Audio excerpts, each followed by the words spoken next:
Hi, I'm Scott Reel, and on behalf of ExpertVillage.com, I'd like to talk to you about perennial gardens.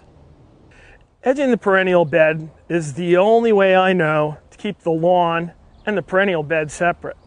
There's a couple different ways to go at it. We'll talk about just a few here. First way to take care of it is the old-fashioned way, with the shovel.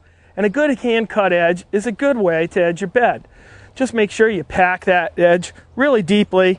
Make sure you cut down at least a good 3 inches, so you're going all the way through the roots of any grass there. And make sure you haul all that grass and stuff back out of there and rake it out so it doesn't incorporate, become part of your garden soil, and just sprout up grass inside anyway. Packing that edge with mulch will work great.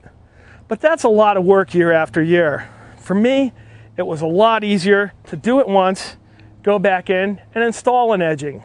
In this case, I've chosen Belgian block. I've done it for a couple of reasons. One, I don't like the way that black plastic stuff works. One, it tends to frost heave up out of the ground up here where we have a regular freeze-thaw cycle, so it ends up sticking a couple inches out of the ground every time, even if you've got the stakes on it. And two, it's not UV resistant, so it ends up cracking and breaking and getting old looking, and well, frankly, the garden's about looking pretty, not old and broken and cracked. The stone of the Belgian block gives me a nice, finished, professional garden look that lets me put a string edge up here on the garden.